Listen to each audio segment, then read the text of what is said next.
Renocon AAC Blocks. It saves 30% in steel, cement and labor cost. ஒவ்வொரு சதுர அடியிலும் சந்தோஷம். Experience 11 days of Grand Europe trip with easy EMI of rupees 25,000 only with GT Holidays, South India's #1 travel brand. அமைச்சர் பொன்முடி அவர் மீதான அந்த சொத்து குவிப்பு வழக்கு அதுல அவர் மீதான குற்றம் நிரூபிக்கப்பட்டிருக்கிறது. எனக்கு தெரிஞ்சு குறைஞ்சது பார்த்தீங்கன்னா 4 வருடத்துக்கு குறையாது 3 வருடத்துக்கு குறையாது அவருக்கு சிறை தண்டனை. ஸோ 3 ஆண்டுகளுக்கு மேல பொன்முடிக்கு தண்டனை கிடைக்கிறதுக்கு வாய்ப்பு இருக்கு. ஸோ இப்போ அவர் அமைச்சராக தொடர்வது அப்படிங்கிறத தாண்டி பொன்முடி அவர்கள் சட்டமன்ற உறுப்பினராக தொடர்வதிலையும் அதில் சிக்கல் ஏற்படுத்துமா? இந்த தண்டனை இல்லை, உங்களுக்கு எதுவாக வந்தாலும் சரி அரெஸ்ட் உள்ள போகணும். இந்த நேரத்துக்கு என்ன பண்ணும், பொன்முடி அவர் வண்டியில் இருக்கக்கூடிய தேசிய கொடியை கழட்டி ஆகும். அவர் குற்றவாளி, அது முடிவாயிடுச்சு, அதில் மாற்றம் கிடையாது. சுப்ரீம் கோர்ட்டு போனாலும் நீ குற்றவாளி தான். திமுக ஆட்கள் இந்த செல்வி ஜெயலலிதா அவர்கள் ஊழல் குற்றச்சாட்டு வழக்கில் கைது பண்ணி உள்ளே போனப்போ என்னென்ன வார்த்தைகள் சொன்னாங்க, பைட்டு கொடுத்ததெல்லாம் இப்போ எடுத்து வச்சு பாருங்கள். அப்படியே பொன்முடிக்கு பொருந்துமா இல்லையான்னு மட்டும் பாருங்கள். அவமானம், அசிங்கம், வெக்கைக்கேடு, தலைக்குனிவு என்னென்னலாம் சொன்னீங்களோ இப்போ அப்படியே உங்களுக்கு வருது திருப்பி. அன்றைக்கி செல்வி ஜெயலலிதாவுக்கு தமிழ்நாடு தலைக்குனிவுன்னு சொன்னது இப்போ உங்களுக்கு தலைக்குனிவாக மாறுமா மாறாதா? ஒரு முதலமைச்சர் பேசுகிறார், உனக்கு ஜூனியராக இருக்கட்டும் இல்லை உனக்கு இணையானவராக இருக்கட்டும், நான்லாம் உங்கள் அப்பா காலத்தில் மந்திரியாக இருந்து பார்த்துட்டு வந்துக்கிறேன்ற மதப்பு எப்படினாலும் இருக்கட்டும். பட் ஒரு முதலமைச்சர் ஒரு குமுறலை கொட்டுகிறார். நீங்கள் பேசக்கூடிய வார்த்தைகள் வெளியில் பார்த்து பேசுங்க, என்னால் தூங்க முடியல அப்படின்னு ஒரு முதலமைச்சர் பேசும்போது உட்காந்துட்டு நக்கலை சிரிச்சு அந்த சிரிப்புக்கு இன்னைக்கு உழுத தலையில் அடி. உங்களுக்கு தொடர்ச்சியாக இந்த மாதிரி வழக்குகள் கழுத்து நிற்கிற அளவுக்கு இப்போ சிட்டிங் அமைச்சர் ஒருவர் கைது செய்யப்படக்கூடிய நிலையில இருக்கு அப்படின்னா ஏன் அந்த ஒரு தார்மீக வரமாட்டேங்குது? குறிப்பா அந்த லீடர்ஷிப்ல ஏன் என்னைக்கு திராவிடியன் மாடல் அப்படின்னு சொல்லி இதான் இவங்க மாடல் சொன்னா இவங்களுக்கு பொத்துக்கிட்டு வருது கோபம். ஆதன் தமிழ் நேயர்களுக்கு அன்பு வணக்கம். இந்த சிறப்பு நேர்காணலில் நம்முடன் இணைந்திருக்கிறார் மூத்த பத்திரிகையாளர் பாயகலிவன் சார். சார் வணக்கம். வணக்கம். வணக்கம். அமைச்சர் பொன்முடி அவர் மீதான அந்த சொத்து குவிப்பு வழக்கு அதுல அவர் மீதான குற்றம் நிரூபிக்கப்பட்டிருக்கிறது. தண்டனை மட்டும் 21ஆம் தேதி வழங்கப்படும், அதாவது அந்த தண்டனை சொந்தமான விவரங்கள் அறிவிக்கப்படும்னு நீதிபதி சென்னை உயர்நீதிமன்ற நீதிபதி ஜெயச்சந்திரன் அறிவித்திருக்கிறார். இப்போ இந்த வந்திருக்கக்கூடிய இந்த அவுட்கம் எப்படி பாக்குறீங்க? இதோட பின்னணி என்ன? குறிப்பா யாருக்குமே ஜாதகத்தின் மீது நம்பிக்கை இல்லை அப்படின்னு சொல்லிட்டு இருப்பாங்க, எல்லாருமே சொல்லிட்டு இருப்பாங்க. ஆனா அவங்க கூட்டத்திலே ஒரு பெரிய ஜோதிடரை பார்த்து ஜாதகம்லாம் தேடி தேடி ஓடி பார்த்துக்கிட்டு நல்ல நேரமா பார்த்து பதவி ஏற்கிறது போகிறது வரலாம் செய்துட்டு இருப்பாங்க. எதுக்கு சொல்ல வரேன்னா, நாளைக்கு சனிப்பயிற்சி தமிழ்நாட்டுக்கு சேர்ந்து தனி சனிப்பயிற்சியா இல்லை என்ன தனி மனிதருக்கு சனிப்பயிற்சியான்றதை மறுபக்கம் பார்த்துக்கலாம். என்ன நடக்குதுன்னா, விதி வலியுது அப்படின்வாங்க. நீ என்னதான் அதிகாரத்தை துஷ்பிரயோகம் பண்ணிட்டு எது வேணாலும் செய்துக்கிட்டே இருந்தாலும் கூட காலமும் இதுவும் என்னைக்கா ஒரு நாட்டில் பிடிச்சிரும். அப்படிதான் உங்களுக்கு 91-96 அந்த காலகட்டத்தில் செல்வி ஜெயலலிதா அவங்களுடைய அதிகாரம் எந்த அளவுக்கு இருந்ததுன்றதை எல்லாரும் பார்த்துக்கிட்டு இருந்தாங்க. உங்களுக்கு சர்வசாதாரணமாக தான் மாட்டின மாதிரி வந்தது. கடைசியாக என்ன ஆச்சுனாக்கா, தீர்ப்பு அவங்களுக்கு எந்த அளவுக்கு பெரிய இதை கொடுத்தது, என்ன ஆனாங்கன்றது உங்களுக்கு தெரியும். இப்போ அந்த சசிகலா டான்சி வழக்கு ஊழல் வழக்கை நம்ம எடுத்துகிட்டு அப்படிதில் பொருத்தி பார்ப்போம். அவங்களுக்கு தீர்ப்பு கொடுக்குறாங்க, எல்லாம் முடிஞ்சு. இதே தான் சொத்து குவிப்பு வழக்கு தான் அவங்களுக்கு சேம் இதே தான். அது 1000 ரூபாவாக இருந்தாலும் சரி, 10,000 இருந்தாலும் சரி, 10 கோடியாக இருந்தாலும் சரி, சொத்து குவிப்பு வழக்குன்ற ஒரு பிரிவின் கீழே அது வழக்கு எடுத்து விசாரிக்கிறாங்க. பொது சேவைக்குன்னு வந்தாக்க இந்த மாதிரியான நபர்கள் மீது அப்படின்னு எடுத்து விசாரிக்கும் போது தண்டனையை டான்சி வழக்கில் கொடுக்குறாரு நீதிபதி. கொடுக்கும்போது தீர்ப்பு நிறுத்தி வைக்க சொல்லி இந்த அம்மா சொல்லி கேட்டுக்கு தண்டனையை பற்றி சொல்லும்போது உடனே என்ன சொல்கிறாங்க, நீங்கள் இப்போ வேலைலாம் இருக்கும், அதனால் உங்கள் அவகாசத்துக்கு நான் டைம் தரேன், 2 நாள் பொறுத்து கூட நீங்கள் தண்டனையை பற்றி தண்டனை உண்டான தீர்ப்பு நான் சொல்கிறேன் பிறகு அப்படின்னாங்க. அப்புறம் தான் அவங்க அதெல்லாம் இல்லை, 2 மணி நேரத்தில் உடனே அங்கே தீர்ப்பு சொல்லிடுறாங்க. அன்றைக்கி அதை நிறுத்தி வைக்க வேண்டும் அப்படின்னு சொல்லிட்டு உச்சநீதிமன்றத்துக்கு போகிறாங்க. அப்போ உச்சநீதிமன்றம் என்ன சொல்லுதுனாக்கா, தண்டனையை வேணால் இன்னைக்கு நாளைக்குன்னு பிறகுன்னு கூட தள்ளி வைக்கலாம், தாமதப்படுத்தலாம், தீர்ப்பை அப்படி நிறுத்தி வைக்க முடியாது. தீர்ப்பு தான், தீர்ப்பெல்லாம் நிறுத்தி வைக்க முடியாதுன்னு ஏற்கனவே உச்சநீதிமன்றம் சொன்னதெல்லாம் இங்கே இருக்குது. பல வழக்கில் அதை மேற்கோள் காட்டி நிறைய பேருக்கு கொடுத்துருக்குறாங்க. அதில் இன்னொன்று சொல்ல வராங்க, பொது வாழ்க்கைக்கு வந்த இப்படியான மனிதர்கள் தவறு ஊழல் முறைகேடுன்னு செய்யும்போது சாமானிய மனிதர்களுக்கு கொடுப்பதை விட 10 மடங்கு கடுமையானது இருக்கணும் அப்படின்னு சொல்லிட்டு உச்சநீதிமன்றம் சொல்லுது. இப்போ இங்கே அப்படியே வருவோம், நீங்கள் ஒரு புறம்போக்கு இடத்த வாங்குறீங்க அப்படின்னு நான் சொல்ல வரல. புறம்போக்கு இடத்த ஒருத்தர் பிடிக்கிறாரு, அவர் வச்சுக்கிட்டு இருந்துட்டு உங்கள் மாமியார் பேருக்கு கொடுக்குறாரு. அவங்க வந்து திரும்ப மக பேர் அவங்கக்கிட்ட இருந்து இவங்க வாங்குறாங்க அப்படின்ற மாதிரி தான் இது வந்து சுற்றி வளைச்சி மாமியார் கூட இல்லை, நேரம் மனைவி பேரில் வந்து வாங்குறதா சொல்கிறாங்க. கரெக்டுங்களா? இப்போ ஒரு புறம்போக்கு இடத்த வந்து வளைக்கிறது, வளைச்சிட்டோன்னு ஒரு அங்கேருந்தே 2-3 பத்திரம்லாம் பண்ணுவாங்க. இப்போ முரசொலி மூலப்பத்திரம் விவகாரமும் அப்படி தான் போயிட்டுருக்குது. அந்த கதையும் அந்த மாதிரி தான் போயிட்டுருக்குது. நேரடியாக ஒருத்தர்கிட்ட இல்லாமல் 2-3 பேர் மாற்றி மாற்றி அவர்கிட்ட இருந்தது, அவர்கிட்ட இவர் வாங்கினார், இவர்கிட்ட இருந்து இவர் வாங்கினார், கடைசியாக வினோத்துக்கிட்ட இருந்தது, வினோத்துக்கிட்ட இருந்து ஏகலைவன் வாங்கினார், ஏகலைவன்கிட்ட இருந்து இவர் வாங்கினார்னு போய் முடியும். அப்போ அந்த மாதிரி வரும்போது இது பார்த்தீங்கன்னா முழுக்க முழுக்க அது வந்து புறம்போக்கு வந்து இதில் வந்து ஊழல் முறைகேடு 1.5 கோடி அப்படின்ற மாதிரி இன்றைக்கி முடிவாகி அது வந்து வரும்போது நீங்கள் என்ன பண்ணுறீங்க, உங்களுக்கு அதிகாரம் இருக்கணும்னு நீங்கள் வந்து சட்டத்துக்கு புறம்பாக கீழமை நீதிமன்றம் உங்கள் பகுதியிலேருந்து வேற ஒரு பகுதி வெள்ளூருக்கு மாற்றி அங்கேருந்து அதை விடுதலைன்னு சொல்லிட்டு எடுத்துகிட்டு வரும்போது தான் அங்கே உயர்நீதிமன்ற நீதிபதி வந்து அதை சூமோட்டோ வழக்காக எடுக்கிறார். படிச்சுட்டு 2-3 நாள் தூக்கம் இல்லைன்ற அளவுக்கு இருக்கிறார். அந்த தீர்ப்பை வந்து இவ்வளோ பெரிய வீடியோ 2 நாளில் வந்து எப்படி உடனடியாக எப்படி தீர்ப்பை கொடுக்குறாங்கன்றது ஒன்று, நிறைய விடயங்கள் வந்து முன்னுக்கு பின் முரணாக இருக்குன்றலாம் சொல்லி தான் அதை எடுத்து வச்சு இது வரைக்கும் வச்சுட்டு இருக்கிற விஷயம். இப்போ அந்த கீழ்கோர்ட்டு கொடுத்த தண்டனை இது விடுதலைன்னு சொன்னது இருக்குல்ல, அதை ரத்து பண்ணிட்டாங்க. ரத்து பண்ணிட்டு குற்றவாளின்னு சொன்ன உடனே இப்போ என்ன இந்த நேரத்துக்கு என்ன பண்ணணும், பொன்முடியை அவர் வண்டியில் இருக்கக்கூடிய தேசிய கொடியை கழட்டி ஆகும். அவர் குற்றவாளி, அது முடிவாயிடுச்சு, அதில் மாற்றம் கிடையாது. சுப்ரீம் கோர்ட்டு போனாலும் நீ குற்றவாளி தான், அதில் வந்து நிறுத்தி வைக்க முடியாது. ஆச்சுங்களா? அங்கே செல்வி ஜெயலலிதா அவர்களுக்கும் அப்படி தான், தண்டனை வந்த உடனே வண்டியிலிருந்து தேசிய கொடியை முதல்ல கழட்டிட்டாங்க. இப்போ ஒரு 21ஆம் தேதி நேரில் போகிறாரோ இல்லை ஆஜராகிறாரோ, அப்படி நேரில் போகிற மாதிரி இருந்தால் அவர் போகிற வண்டியில் தேசிய கொடி இருக்காது, இருக்கக்கூடாது. போய் நிற்கும்போது எனக்கு தெரிஞ்சு குறைஞ்சது பார்த்தீங்கன்னா 4 வருடத்துக்கு குறையாது, 3 வருடத்துக்கு குறையாது அவருக்கு சிறை தண்டனை அப்படின்ற மாதிரி தான் இந்த இது வரைக்கும் உங்களுக்கு டான்சி வழக்கை ஒப்பிட்டு இந்த வழக்கினுடைய இருக்கக்கூடிய இந்த சாரம்ஸ்லாம் பார்க்கும்போது அப்படித்தான் வருதுன்னு எனக்கு தோணுது. ஸோ 3 ஆண்டுகளுக்கு மேலே பொன்முடிக்கு வந்து தண்டனை கிடைக்கிறதுக்கு வாய்ப்பு இருக்குது. 2 ஆண்டுகளுக்கு கீழேன்னா இங்கே நீங்கள் பேசி இது பண்ணலாம், ஆர்குமெண்ட்டில் மற்ற விஷயங்கள் கொண்டுட்டு போகலாம். 3 ஆண்டுகள் உச்சநீதிமன்றத்துக்கு போகும்போது ஏற்கனவே நீங்கள் போட்டு கொண்டு போய் நகர்த்தி எடுத்துமோ நிறுத்தின ஒரு வழக்கு டான்ஸே முன்னுதாரணமாக இருக்கிறது. கரெக்டாக? எதிரிக்கு வெட்டின குழி தனக்கு இன்னைக்கு வருதுன்ற மாதிரி நீங்கள் ஏற்கனவே ஒருத்தருக்கு வாங்கி கொடுத்த அதே தீர்ப்பை வச்சு ஆர்குமெண்ட் பண்ணுவாங்க. மேற்கோள் காட்டுறதுக்கு எடுத்துக்குவாங்கள்ல, ஸோ இந்த மாதிரி இவங்க பொது சேவைக்கு வந்திருந்தாங்க, இவங்க மேலே இந்த மாதிரி வழக்கு இருந்தது, இவரானர் இந்த வழக்கில் இதே நீதிமன்றம் இப்படி சொல்லியிருக்குதுன்னு சொல்லி வரும்ல. இப்போ ஆக அங்கே போனாலும் உங்களுக்கு தண்டனை தான்ன்றது மாற்று கருத்தே இல்லை. அது எப்போ கிடைக்கும், எப்படி கிடைக்கும்ன்றது ஆனால் நாட்கள் முன்ன பின்ன போகும். இதுக்கு தான் சொன்ன விதி வலியது. நீ அதிகாரம் இருக்குதுன்னு எப்பவுமே ஆடிக்கிட்டு இருக்கிற தலையில் ஒரே போடும். வீழாத சாம்ராஜ்யம் இல்லைன்னு அடிக்கடி நம்ம நேர்காணல் நான் சொல்லிக்கிட்டே இருப்பேன், பல முறை சொல்லிட்டு இருக்கிறேன். எத்தனையோ சாம்ராஜ்யம்லாம் விழுந்து இடம் தெரியாமல் போயிருக்கு, ரொம்ப ஆடாதீங்க. ஏன்னா நீங்கள் வந்து நேர்மையற்றவர்கள், பெரிய நேர்மையாலாம் நீங்கள் கிடையாது. பல ஆயிரம் கோடி மக்கள் வரி பணத்துலேருந்து எல்லாத்தையும் சொத்து சேர்த்து வச்சுட்டு இருக்கிற நபர்கள் நீங்கள். கேட்டால் அதுக்கு நியாயமான காரணங்கள், நாங்கள் நேர்மையான வழியில் சம்பாரிச்சுன்னு சொல்லிக்கிறீங்க.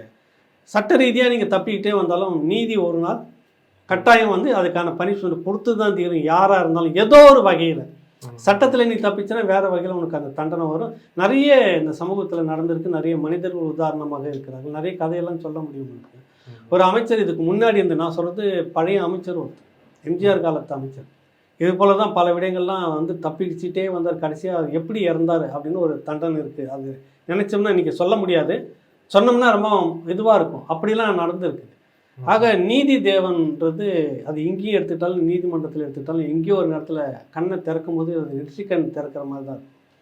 நெற்றிக்கண் திறக்கிற மாதிரியான ஒரு சூழ்நிலை இப்போ வந்திருக்குது. திமுக கூடாரத்துக்கு இது மிகப்பெரிய அதிர்ச்சி. இந்த நிமிடத்துலேருந்து வந்ததுலேருந்து நான் 4-5 பேர்கிட்ட பேசுகிறப்ப எல்லாம் ஒரு அதிர்ச்சியில் இருக்காங்க. இந்த பக்கம் ஒரு பக்கம் தூத்துக்குடி வெள்ளம், அந்த அதிர்ச்சி அவங்க டீம் எல்லாம் போய் வேலை செய்திருக்கிறப்ப இந்த பக்கம் இப்படி வந்திருக்கணும். அடுத்தடுத்து என்ன நடக்கும்? இது ஒன்று மட்டும் இல்லை, இவர் மேலே இன்னொன்று இருக்குது. மண்ணெல்லாம் எடுக்கிறதுக்கு அனுமதி வாங்கி அதை தான் மகனுக்கே பேரில் கொடுத்து அனுமதிக்கப்பட்டதை விட இன்னும் பல நூறு கோடி அதில் வந்து ஊழல் முறைகேடு, அந்த வழக்கு ஒரு பக்கம் இடி எடுத்து வச்சுக்கிட்டு விசாரிச்சுக்கிட்டு இருக்குது. அது என்ன ஆகுன்றதுன்னு தெரியாது. ஆக எல்லாருடைய குடிமையும் இப்போ இங்கேயும் அங்கேயும் மாட்டிக்கிட்டு நீங்கள் தப்பவே முடியாது அதில். ஸோ இப்போ அவர் அமைச்சராக தொடர்வது அப்படிங்கிறத தாண்டி பொன்முடி அவர்கள் சட்டமன்ற உறுப்பினராக தொடர்வதிலையும் அதில் சிக்கல் ஏற்படுத்துமா? அது இந்த தண்டனை இல்லை, உங்களுக்கு எதுவாக வந்தாலும் சரி அரெஸ்ட்டு உள்ளே போகணும், அப்படி தான் வரும் உங்களுக்கு. நீங்கள் இங்கே இப்போ வந்த உடனே அப்பீலுக்காக போகலாம் சுப்ரீம் கோர்ட் சொல்லிடுச்சுனாக்கா என்னவா இருப்பீங்க நீங்கள்? அடுத்தது என்ன ஆகும்? கைது தானே. வயது காரணம் காட்டி நீங்கள் என்ன குறைக்க முடியுமான்னு கேட்கலாம். வயசுக்கெல்லாம் சட்டம் கிடையாது, செக்ஷனுக்கு தான். சட்டம்னா சட்டம் எல்லாருக்கும் ஒன்று தான். அப்போ உங்களுக்கு தண்டனை வந்து உறுதியான பிறகு நீங்கள் எப்படி இதெல்லாம் இருக்க முடியும்? அடுத்தது சட்டமன்ற உறுப்பினர் எப்படி நீடிப்பீங்க, எப்படி இதுவாக இருப்பீங்க சொல்லுங்கள். இதுக்கு மேலே நீங்கள் உச்சநீதிமன்றத்தில் அந்த வழக்கு எடுத்துகிட்டு நீடிக்கலாம். செல்வி ஜெயலலிதா எடுத்த மாதிரி நீடிச்சுட்டு போகிறதுக்கு வழிவகைலாம் செய்துட்டு இருந்துக்கலாம். தப்பிக்கிறதுக்கு நிறைய சட்டத்தில் ஓட்ட உங்களுக்கு தெரியாமல் இல்லை. ஆனால் என்னைக்கா இருந்தாலும் இதான் நடக்கும்னு நான் சொல்ல வரேன். இல்லை, இதில் நம்ம நிறைய அரசியல்வாதிகள் பற்றி நம்ம பேசியிருக்கிறோம். ஒரு சாதாரண பேராசிரியராக தொடங்கியது இவரோட வாழ்க்கை, அமைச்சர் பொன்முடி அவர்களோட வாழ்க்கை. அதுக்கப்புறம் வந்து விழுப்புரத்தில் மாவட்ட அரசியல், அதுக்கப்புறம் ஸ்டாலினுடன் நெருக்கம், அப்படியே படிப்படியாக எந்த இடத்துல சறுக்குனார்? இவ்வளவு பெரிய ஒரு பின்னடைவுக்கு எது காரணமாக அமைந்திருக்கும்? பேராசை தான் காரணம், வேற எதுவுமே இல்லை. நீங்கள் சாதாரணமான ஒரு பொன்முடி பேராசிரியராக இருந்தாங்கன்னா இல்லை, அவங்க பரம்பரையே வந்து பெரிய ஜமீன் பரம்பரை. கிட்டத்தட்ட ஒரு 150 மலைகள் அவங்கக்கிட்ட இருந்தது. ஏன்னா கிட்டத்தட்ட ஒரு 10-15 கிராமம் இருந்தது. பெரிய ஜமீன் குடும்பம். அவங்க பெரும் சொத்தோடு தான் வந்தாங்க. நீங்கள் நினைக்கிற மாதிரி வெறும் கையை வீசிக்கிட்டு அப்படியே படித்து கஷ்டப்பட்டு பேராசிரியராக வரல. அப்படிப்பட்ட ஜமீன் குடும்பம். எதுக்கு சொல்ல வந்தேன்னா, வெறுங்கையோடு தான் வராங்க. நீங்கள் அந்த அளவுக்கு வந்துட்டாங்கன்னு சொல்ல வரேன். அப்போ தவறு வந்து சறுக்கல் எங்கேயுமே இல்லாமல் இருக்கும். நீங்கள் வழிநெடுக்க வெறும் விளக்கண்ணையாக ஊற்றிட்டு பயணம் போயிட்டு இருந்தேன்னா எப்படி வேணும் சொல்லுங்கள். நீங்கள் சாமர்த்தியம் உங்ககிட்ட இருக்குன்னு வழிநெடுக்க விளக்கண்ணையாகவே ஊற்றிக்கிட்டு நடந்து எப்படி ஏறி இறங்கிடுவோம்னாக்கா, எங்கேயோ ஒரு இடத்துல சறுக்குச்சுன்னா இப்படி தான் அடித்து கீழே கொண்டு வந்து விடும். மரணடியோடு வாங்கிட்டு கீழே வரணும். எங்கே சறுக்குனாருன்னா உங்களுக்கு பேராசை தான் காரணம். உங்களுக்கு சம்பாதிக்கிறீங்க எல்லாம் சரி, அப்புறம் எதுக்கு அந்த பரம்போக்கு இடத்து மேலே ஆசை வரணும்? அது பேராசை தானே. உங்களுக்கு இடமே இல்லையா? குடியிருக்க இல்லாமல் இருக்கிறீங்க, ஒண்டி குடிசையில் இருந்துட்டுருக்கீங்க, கக்கனை மாதிரியா இருக்கிறீங்க. நீங்கள் பெருந்தலைவர் காமராஜர் மாதிரியா கடைசி வரைக்கும் வாடகை வீட்டில் வாழ்ந்துட்டு போனீங்க சொல்லுங்கள். அப்படியே ஒன்றுமே இல்லாமல் கடைசியாக பேராசிரியராக வந்து அதுவே பரவாயில்ல, அந்த அரசு வேலையே பரவாயில்ல, இந்த அளவுக்கு நம்ம வந்துக்கிட்டு ஒரு குடிசை வீட்டில் வந்து நம்ம தங்கிட்டு இருக்கிறோம், இப்படிலாம் இருந்துக்கிட்டு இருக்கிறோம். ஒரு இன்ஸ்பெக்டரை சந்தித்தேன். ஒரு வழக்கு விஷயமா ஒரு ஊருக்கு போகிறாரு. கைது பண்ண வேண்டியதே அந்த நபர் தான், முன்னாள் சட்டமன்ற உறுப்பினர். அது வழக்கமாக வந்து இந்த போராட்டம் அது இது நடக்கிறப்ப இவர்களெல்லாம் இந்த கட்சிக்கு எதிரானவர்கள் அப்படின்னு எதிர்கட்சி ஆளெல்லாம் ஒரு பாயிண்ட் பண்ணி வச்சுருப்பாங்க. அவர் செவனேன்னு அவர் ஊரில் இருக்கிறார். அப்போ அந்த ஊரில் போனாக்கா ஒரு 10-15 குடிசை வந்து இருக்குது, அவ்வளோதான். இங்கே எங்கே இருக்குது சட்டமன்ற உறுப்பினர் வீடுன்னு அவர் தேடுறாரு. தேடும்போது பார்த்தீங்கன்னாக்கா ஒன்றுமே இல்லை. எங்கனாக்கா ஒருத்தர் அதிகாலை நேரம் வந்து யூரின் பாஸ் பண்ணிவிட்டு இப்படி போகிறார் குடிசைக்குள்ளார. ஐயா வணக்கம் சொல்லுங்கள், இந்த மாதிரி ஒருத்தர் வந்து கைது பண்ண வந்திருக்கிறோம், எங்கே இருக்குது அவர் வீடுன்னு. அது நான் தான் அப்படின்னாராம். இருங்க வரன்னு குடிசை வீட்டுக்குள்ளே போயிட்டு வந்து அப்புறமா வண்டியில் அவர் ஏறி உட்காரார். அவர் அந்த பக்கம் தான் போய் தேடுங்கன்னு சொல்லிட்டு அவர் தப்பிச்சு போயிருக்கலாம், அது வேறு விஷயம். அந்த ஒழுங்கினா அவர்கிட்ட இல்லை. அவர் வீடு குடிசை வீடாகவே இருந்தது. அந்த சட்டமன்ற உறுப்பினர் பின்னாடி வந்துட்டு மதுரையில் நடந்து போகிறப்ப அந்த இன்ஸ்பெக்டர் வந்து எஸ்ஐ வந்து அதிகாரி இன்ஸ்பெக்டர் ஆகிட்டார். போகும்போது அவரை பார்த்து இறங்கி நின்று வணக்கம் சொல்கிறாரு. ஏன் அப்படின்னு கேட்கும்போது தான் அந்த கதை வருது. இவர் இப்படியானவர், நான் அந்த மாதிரி வந்து குடிசை வீட்டிலே உட்காந்துட்டு இருக்கிறீங்க. இன்னும் எவ்வளோ கோடி சொத்துக்கு அப்புறம் ஏன் உங்களுக்கு அந்த இடத்து மேலே, புறம்போக்கு இடத்து மேலே எதுக்கு அந்த ஆசை உங்களுக்கு? அதையும் அவ்வளோ அந்த வேலையெல்லாம் பண்ணுனாங்க. இப்போ இதை பேராசைன்னு நான் சொன்னேன்ல, அதுதான் காரணம். பேராசை பெரு நஷ்டம் அப்படின்னு சொல்லுவாங்கள்ல, இப்போ நட்டத்தில் வந்து நிற்கிது உங்களுக்கு. இல்லை, இப்போ ஸ்டாலின் அவர்கள் மீது வைக்கப்பட விமர்சனமே அவங்க அப்பா அளவுக்கு, அவங்க அப்பா கருணாநிதி அவர்கள் அளவுக்கு அவருக்கு நிர்வாகம் தெரியலன்னு தான் விமர்சனமாக இருக்கிறாங்க. ஆனால் இப்போ வந்து அமைச்சர் பொன்முடி வந்து அவர் வந்து 2006லேருந்து 2011 இந்த காலகட்டத்தில் அவர் உயர்கல்வித்துறை அமைச்சராக இருந்தபோது சேர்த்த சொத்து இது. அதனால தான் 2011 இந்த வழக்கு போடுறாங்க. அப்படிங்கிற போது அந்த பீரியடும் ரொம்ப முக்கியமான பீரியட்ல, குறிப்பாக கருணாநிதி அவர்களோட முதலமைச்சராக இருந்த போது அப்படின்னா அதுவும் ஒரு சந்தேகத்தை இல்லை. அவர் பீரியடில் வந்துட்டு முடிஞ்ச வரைக்கும் தப்பிக்கிறதுக்கும் போகிறதுக்கு நிறைய வழிவகைலாம் செய்துக்கிட்டே இருந்தாங்க. என்ன இருந்தாலும் சட்டம் நீதினு ஒன்று இருக்குது இல்லை. இங்கே விடுதலைன்னு வந்துட்டோன்னு யாரோ ஒரு நீதிமான் அப்படின்ற மாதிரி நெற்றிக்கண் திறக்கிற மாதிரி நீதி தேவன் வந்து தன்னுடைய கடமையை செய்தான் வருது இல்லை. அங்கே தான் வேணாம் வந்தது. உனக்கு எண்டு முடிஞ்சிச்சு, கார்டு போட்டாங்க, அதோட சரி அப்படின்னு. அதில் கிருபானந்த வாரியர் வந்து ஒரு கதையை சொல்லுவார். நீ பிறக்கும் போதே வந்துட்டு இந்த மாதிரி ஏகலைவன் அப்படின்னு போட்டுட்டு நீ என்னென்னலாம் அழிச்சாட்டியன்னு உனக்கு ஒரு பக்கமாக எழுதிக்கிட்டே வருவாங்க. கடைசியாக முடிஞ்சிடும், பக்கம் முடிஞ்சிட்டோன்னு அட்டையில் எழுதுவாங்கள்ல பிள்ளைங்க, அந்த மாதிரி அதுலேயும் எழுதிட்டு வந்துட்டீங்க நீங்கள். இப்போ இதுக்கு மேலே உங்களுக்கு நோட்டு எழுதுறதுக்கு இல்லை. அவர் சொல்கிறது அதெல்லாம் நம்ம ஏற்கிறோமா இல்லையான்னு அவர் சொல்லக்கூடிய ஒரு கதை என்னென்னா, மனிதன் படைக்கப்பட்ட போது உனக்கான ரேஷன் உள்ளிட்ட எல்லாத்தையும் எழுதுகிறோம் ஒரு அட்டையில், அவ்வளோதான். நீ வாழ்ந்து முடிக்கிறதுக்குள்ளே இதை அனுபவிச்சுட்டு எந்த அளவுக்கு எதை தள்ளி போடுறோம் அந்த அளவுக்கு லாங் டைம் அதை அனுபவிக்கலாம். ஒரே நேரத்தில் எல்லாத்தையும் நீங்கள் முடிச்சுட்டுனா அது ஒன்று காலி ஆகிடும், அப்புறம் துன்பம் தான் மிஞ்சும் அப்படின்னு சொல்ல வராரு. அந்த மாதிரி இது எல்லாமே எழுதி நோட்டெல்லாம் தீர்ந்து கடைசியாக பின்பக்காட்டியில் எழுதி முடிஞ்சு போன கதையாக தான் அது எண்டு முடிஞ்சிருக்குது. இப்போ அப்படி தான் நீங்கள் பார்க்கணும். அப்போல்லாம் செய்து வந்துக்கிட்டே இருந்தீங்க, இப்போ வந்து மாட்டிக்கிட்டு. இது வந்து இவருடைய நிர்வாகன்றது ஒரு பக்கம் தான், அதுக்கு பல காரணம் சொல்லலாம். இவர் ஒரு மனம் குமுறி என்னால் நிம்மதியாக இருக்க முடியும்னு பேசுகிறாரு, மேடையில் உட்காந்து சிரிக்கிறார்.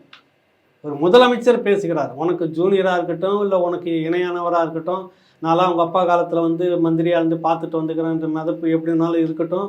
பட் ஒரு முதலமைச்சர் ஒரு குமுறலை கொட்டுகிறார். நீங்கள் பேசக்கூடிய வார்த்தைகள் வெளியில் பார்த்து பேசுங்க, மக்கள் எல்லோரும் நம்மளை கவனிச்சுக்கிட்டு இருக்கிறாங்க, என்னால் தூங்க முடியல அப்படின்னு ஒரு முதலமைச்சர் பேசும்போது உட்காந்துட்டு நக்கலை சிரிச்சு அந்த சிரிப்புக்கு இன்றைக்கி உழுத தலையில் அடி உங்களுக்கு. இதுதான் எண்டு கார்டுன்னு சொல்கிறது. ஏதோ ஒரு வகையில் கொண்டு வந்து ஏதோ ஒரு இடத்துல நிறுத்தி கடைசியாக கதையை வந்து முடிச்சிடும். உனக்கு அவ்வளோதான், உன்னுடைய ரேஷன் அட்டை முடிஞ்சு போச்சுவா, நீ போயிட்டு வா அப்படின்ற மாதிரி அர்த்தம் இப்போ நடக்க போகுதுன்னு சொல்ல வரேன். இதில் முதலமைச்சர் ஸ்டாலின் வந்து இருக்கிறாருன்னா அவர் நிர்வாகம்ன்றது உண்மையில் என்னென்னா எல்லாமே சீனியர்களாக இருங்க. அப்பா கூட வேலை செய்த ஆட்கள் எல்லாருமே. அப்பா பார்க்க வளர்ந்த புள்ளியாது இவங்கெல்லாம். நாங்கள் இருக்கப்போ பார்த்து சின்ன பையனி வந்து என்ன அப்படின்ற எண்ணம் எல்லாருக்குமே. துரைமுருகன் உள்பட சீனியர்கள் இத்தனை பேர் இருக்காங்கல்ல. நேரு இருக்கிறாரு, துரைமுருகன் இருக்கிறாரு, பொன்முடி இருக்கிறாரு, இன்னும் யார் சீனியர் இருக்கிறாங்க, அப்புறம் ராசா இருக்கிறாரு. இவங்களுக்கு எல்லாருக்குமே வந்துட்டு நீ இப்படி இருந்துட்டு வந்து ரொம்ப பண்ணாத அப்படின்ற மாதிரி தான் இவங்க லிமிட்டு. ரொம்ப எதனா பண்ணீங்கன்னா நாங்கள் ஒரு அரசியல் பண்ணி குழப்பம் ஒன்றும் இல்லாமல் ஆகிக்கணும் அவங்கள அப்படின்ற ஒரு உள்ளுக்குள்ளே ஒரு இது ஓடிக்கிட்டு இருக்குது. அதனால் யாருமே இதை யாருன்னா பயந்தாங்கன்னு பார்த்தீங்களா நீங்கள்? யாராவது ஒருத்தர் பயந்து இருக்கிறாங்களா? இவர் மாட்டினு இந்த பக்கம் இப்படி வராது, இவர் நக்கலை இந்த பக்கம் பேசிட்டு போகிறாரு. மோதி உரசி பார்க்காது, உரசி பார்க்காதீங்க, விலைக்கு போகிறதே நல்லது. யார் சொல்கிறாரு? துரைமுருகன் சொல்கிறாரு. எதுக்கு சொல்கிறாரு? மத்திய அரசு கூட மோதாதீங்க வேணாம் அப்படின்னு ஒரு அட்வைஸை சொல்கிறாரு. அடுத்த நாளே பார்த்தீங்கன்னா இடி ரெய்டு அதிகாரியை வந்து பிடிச்சிட்டு அதுக்கு என்ன ஏதுன்னு பார்த்தீங்கன்னா அந்த சம்மந்தப்பட்ட டாக்டர் திமுக விங்கில் இருந்திருக்கிறார். நிறைய திட்டங்கள்லாம் வந்து அப்போ ஏதோ பிளான் நடந்திருக்குதா? அவர் யோக்கியன்னு சொல்ல வரல. அப்போ திட்டமிடல் ஒன்று நடந்திருக்குதான்ற அப்போ அது ஒரு மோதல் போக்கு வருது. அங்கே நீங்கள் உள்ளே போகிறீங்க, உள்ளே போனோன்னு எதுக்கு அந்த ஆதாரத்தெல்லாம் நீங்கள் எதுக்கு எடுக்கிறீங்க இந்த கேள்வி வருது இல்லை மத்திய அரசுடைய அந்த நிர்வாகத்துக்கு. என்ன காரணம்னா அங்கே பல விஷயங்கள் இருக்குது. யார் சோர்ஸு இதெல்லாம் வந்து சிக்கிறதுக்கு யார் சோர்ஸ்னு ஒன்று இருக்குது இல்லை. மணல் விடயங்களுக்கு வந்து இந்த மாதிரியான அதை வந்து அவருக்கு ஒரு பகுதி விசாரிக்கிற பகுதி இருந்திருக்குதுன்னு சொல்ல வராங்க. அப்போ ஆவணங்களை வந்து எடுக்கிறதுக்கான திட்டம் இருக்குதான்ற கேள்வி இப்போ மத்திய அரசுக்கிட்ட வந்து இருக்குது. அப்போ அதுக்கு கோபம் வரும் இல்லை. உன் வீட்டுக்குள்ளே வந்து நான் ஒரு ஆட்டம் ஆடிட்டு வந்தேன்னா அப்புறம் அது ஒரு அவங்க நினைப்பாங்கல்ல, நீ நினைக்கிற மாதிரி அவங்களும் நினைப்பாங்கல்ல. அது வந்து அதனுடைய விசாரணை நடக்கிறப்ப அதுக்கான பதிலெலாம் கிடைக்கும், இன்னும் கடுமையாக கிடைக்கும். இதெல்லாம் எதுக்கு சொல்ல வரேன்னா இந்த சீனியர்களுடைய போக்கு இருக்குல்ல, அது எல்லாமே அவரை பார்த்து ஒரு முதலமைச்சர் கலைஞர் அவர்கள் இருக்கும்போது இருந்த அந்த அச்சம் இப்போ கிடையாது. டக்குன்னு அதிரடியாக மந்திரி சபையை மாற்றுவார் அவரால் முடிஞ்சாக்கா. செல்வி ஜெயலலிதா கூட சொல்லவே தேவையில்லை. அவங்க இன்றைக்கி அடுத்த நாள் காலையில் எழுந்திருக்கப்ப நிறைய சீனியர்கிட்ட நான் பேசுகிறப்ப மந்திரிங்க அவ்வளோ வக்கத்தை விட்டு சொல்லியிருக்காங்க. காலையில் எழுந்தோடனே நமது எம்ஜிஆர் பார்ப்போம், நம்ம பேர்லாம் வரல, அப்பாடா நம்ம மந்திரியாக இருக்குன்னு நினச்சிட்டு நாங்கள் போவோம் அப்படின்னு என்கிட்ட சொல்லியிருக்கிறாங்க, நிறைய பேர் சொல்லியிருக்கிறாங்க. அது கலைஞர் பிள்ளை அந்தளவுக்கு இல்லைன்னா ஒரு அச்சத்தோடு வச்சுருந்தாங்க. இவர்கிட்ட அது இல்லையே, அச்சம் இல்லையே. இந்த முதலமைச்சர் மேலே இவங்களுக்கு யாருக்கும் அச்சம் இல்லையா? அதனுடைய வெளிப்பாடு நிறைய விடயத்தில் நீங்கள் பார்க்கலாமே. இல்லை, இப்போ இந்த ஆட்சி தொடங்கியிலிருந்து முதலமைச்சர் செந்தில் பாலாஜி சிறையில் இருக்கிறார், இலாக்கா இல்லாத அமைச்சராக தொடர்கிறார். இப்போ அடுத்த அமைச்சருக்கும் தண்டனை வந்து அதாவது அவர் குற்றம் வந்து நிரூபிக்கப்பட்டிருக்கிறது, தண்டனை தான் அவைட்டிங் அப்படின்ட்டு. ஸோ இது வந்து ஆட்சிக்கு எத்தகைய ஒரு கெட்ட பேரை ஏற்படுத்தும்? மோசமான ஒரு கெட்ட பேர். நீங்கள் கடந்த காலங்களில் அதிமுகவுக்கு நடந்தப்பெல்லாம் எப்படியான வார்த்தைகளை எல்லாம் சொல்லியிருந்தீங்க இப்போ நினச்சி பாருங்கள். வேறு எதுவுமே பண்ண வேணாம். நானும் ஏகலைவனும் வினோத்தோ நம்ம பேச வேணாம். திமுக ஆட்கள் இந்த செல்வி ஜெயலலிதா அவர்களுக்கு தண்டனைன்னு சொன்ன பிற்பாடு பேசின வார்த்தைகள், அறிக்கைகள், அங்கங்கே பேசின கூட்டத்தில் பேசினது, பைட்டு கொடுத்ததெல்லாம் இப்போ எடுத்து வச்சு பாருங்கள். அப்படியே பொன்முடிக்கு பொருந்துமா இல்லையான்னு மட்டும் பாருங்கள். வேறு ஒன்றும் வேணாம். இது பெரிய அவமானம் தமிழ்நாட்டுக்கு சொல்லியிருக்கிறீங்க. கொள்ளக்காரி, மோசக்காரி இப்படிலாம் சொல்லியிருக்கீங்க, பேசியிருக்கீங்க. மக்கள் வரி பணத்தை வாரி மடியில் கட்டிக்கிட்டவங்கன்னு பேசியிருக்கிறீங்க. இவ்வளோ இப்போ உங்களுக்கு பொருந்துதா? அன்றைக்கி செல்வி ஜெயலலிதாவுக்கு தமிழ்நாடு தலைக்குனிவுன்னு சொன்னது இப்போ உங்களுக்கு தலைக்குனிவாக மாறுமா மாறாதா? மாறுது இல்லை, தலைக்குனிவா இல்லையா? நீங்களே சொல்லுங்கள். இப்போ தமிழ்நாட்டுக்கு மிக பெருத்த ஒரு பெரிய மூத்த அமைச்சர், அதுவும் மூத்த அமைச்சர் ஒரு தண்டனை வாங்குறாருன்றப்ப தலைக்குனிவாக இருக்குமா இருக்காதா? கட்சிக்கு எவ்வளவு பெரிய அவமானம். சீனியரே சிக்கிட்டான், மற்றவங்களும் எந்த மூலிக்கின்ற ஒரு பயம் வருமா வராதா? சீனியரே தூக்கிட்டாங்க, சட்டம் தூக்கிடுச்சு, அவ்வளோதான். சட்டம் தன் கடமையை செய்கிறது, நீதி தன் கடமையை செய்திருக்குது. நம்மளாம் எந்த மொழி? ஒரு தென்னாவட்டா ஒரு பில்டிங்கை கட்டியிருக்காங்க, பள்ளிக்கூடம் திறக்கிறது முன்னாடி பொலன்னு கொட்டிக்கிச்சான்.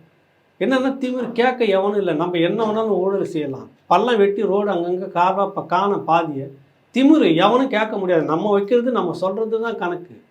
மக்களை அலட்சியமாக எறும்பை விட மோசமாக ஒரு அலட்சியம், நம்ம ஊதுனா ஓடி போகிறது இதெல்லாம் மக்கள் அப்படின்ற ஒரு எண்ணம் இருக்குல்ல. இப்போ நீதி உங்களை பார்த்து ஊதி தள்ளிக்கிட்டு இருக்குது, ஒன்று ஒன்றா ஊதி தள்ளிக்கிட்டு இருக்குது. நீ மக்களை அலட்சியப்படுத்துகிற, மனசாட்சிப்படி நடந்துக்கல மக்கள்கிட்ட. மக்கள் வரி பணத்தை எவ்வளோ முடியுமோ அவ்வளோ நீ திருடி எல்லாத்தையும் சொத்தாக சேர்த்திங்க. எவ்வளோ இடம் இந்த எத்தனை இப்போ சமீபத்தில் 3 பில்டிங்கு கண்ணுக்கு தெரிஞ்சு வீடியோலாம் வந்திருக்குதா இல்லை? என்ன நீங்கள் நடவடிக்கை எடுத்தீங்க? என்ன நடவடிக்கை எடுத்திருக்கீங்க? ஊழல் செய்தும் அதிகாரி யாராக இருந்தாலும் சம்மந்தப்பட்ட அதிகாரி அந்த அமைச்சர் என்ன நடவடிக்கை எடுத்தீங்க? ஒரு பெரிய அலட்சியம். என்ன வேணாலும் எங்கே வேணாலும் இப்போ சொல்லிக்கன்னு சொல்லிட்டு ரோடை போடுறான். நீ எங்கே வேணாலும் சொல்லிக்க, இவ்வளோ தான் பேப்பர் ரோடு தான் போடுவான். கமிஷன் பாதிக்கு மேலே போச்சு, மீதி நாங்கள் என்ன பண்ணுறது, நான் சத்தம் போட்டு சொல்கிறதெல்லாம் வந்துட்டு இருக்குது. அப்போ உச்சத்தில் இருக்குது ஊழல். ஏதோ இதோட முடியுது இந்த 3 வருஷம். அதுக்கு பிறகு இனி எந்த காலமும் திமுக இருக்காது. இதுக்குள்ளே நம்ம சம்பாரிச்சிக்கிட்டா தான் உண்டு. நம்ம வாங்கி மேலிடத்து கொடுத்துட்டு தான் கவுன்சிலராக நின்னோம். வருது இல்லை, 1.5 கோடி ரூபாய் கொடுத்து நான் கவுன்சிலர் ஆகி சேர்மன் ஆகியிருக்கிறேன். அதை நான் எடுக்கணுமா இல்லையான்னு ஒருத்தர் பேசுகிறாங்க. சும்மா வரல, அவனுக்கு 10 லட்சம் கொடுத்து நான் சேர்மனாக வந்தேன். வந்திருக்கு பைட்டு வெளியில். இப்போ இது இந்த 3 வருஷத்துக்குள்ளே சம்பாரிச்சா தான் உண்டுன்னு அவனுக்கு ஒரு எண்ணம் வந்துருச்சு. இனிமேல் இது வராதுன்ற எண்ணம் அவங்களுக்கே தெரியுது. ஷார்ட் பீரியடில் எங்கெங்கெல்லாம் கிடைக்க முடியும். ஒரு கல் வீடு கட்டுறதுக்கு கல்லாம் கொண்டு ஜெல்லாம் கொட்டினா உடனே ஒரு வண்டி நிற்கிது. என்னான்னு கேட்டால் கவுன்சிலரு நீ இதில் என்ன பர்சன்டேஜ் எவ்வளோ பர்சன்டேஜ் இத்தனை கோடியாக ஒரு 10% கொடுத்துரு. எங்கே நடக்கலை சொல்லுங்கள்? எல்லா இடத்துலையுமே நடக்க தொடங்குது. இந்த 3 வருஷத்தோடு முடிஞ்சு போகுது. அந்த அளவுக்கு ஊழல் முறைகள், ஒரு அலட்சியம் இல்லை, ஒரு பயம் இல்லை, ஒரு உச்சத்தில் இருக்குது. உங்களை கேட்க எவனுமே கிடையாது. மக்கள் என்ன உங்களுக்கு ஏதோ ஒரு பெரிய இதுன்னு நினச்சிக்கிட்டு இருந்தீங்க. இப்போ அடிக்குதில்ல உச்சந்தலையில் உங்களுக்கு திருப்பி. அப்புறம் மக்கள் தலைக்குனிவை உங்களை சிரித்து புகழ்ந்துக்கிட்டே இருப்பாங்களா?